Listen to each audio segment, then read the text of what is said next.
মনের এক অংশ আমার পাহাড়ে থাকে সব সময়, যে সকাল হলে দিগন্ত জুড়ে সূর্যোদয় দেখে, মিঠে রোদ গায়ে মুখে মেখে চায়ের কাপে চুমুক দেয়, অকারণ একটা কাঠের চেয়ারে সারাক্ষণ বসে থাকে, চুপচাপ বসে বসে পাখির ডাক শোনে, আবার মাঝে মাঝে তাদের সাথেই আপনভাবে গল্প জোড়ে নানা রকমের।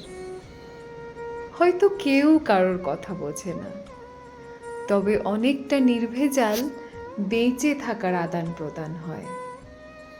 দুপুরটা ওইভাবে কাটিয়ে যখন খেতে বসে, তখন ওই ডাল আর স্কোয়াশের তরকারিটা এমনভাবে তাড়িয়ে তাড়িয়ে উপভোগ করে যেন কতদিন ঠিক করে খাওয়াই হয় না।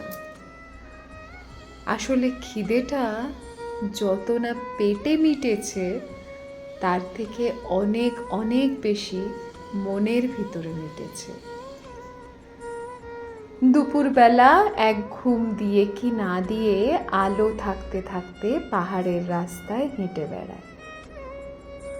যেই হেঁটে যাওয়াতে কোথাও কোনো তাড়াহুড়ো নেই, কোথাও পৌঁছে গিয়ে কিচ্ছু অসাধ্য সাধন করার নেই।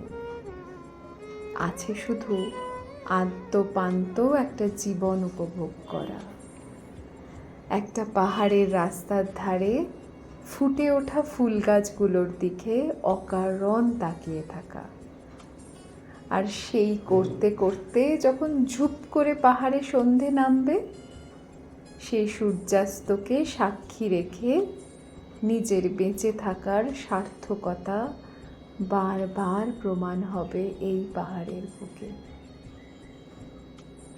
রাত এলো, কই মনে তো কোনো অন্ধকার নেই, কোনো দুরাশা নেই, কোনো ভয় নেই, আছে বিশ্বাস, আছে বেঁচে থাকার অদ্ভুত এক সঙ্গ, যেই সঙ্গতে আমার সঙ্গে কেউ থাকুক কি না থাকুক, নিজের সঙ্গ থাকবে একদম নিজের মতন করে।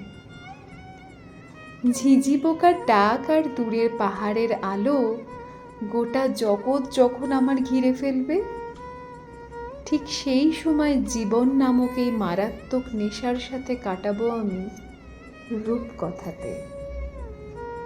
তাই মনের এক অংশ আমার পাহাড়ে থাকে সব সময়, ভালো থাকে, আনন্দে থাকে।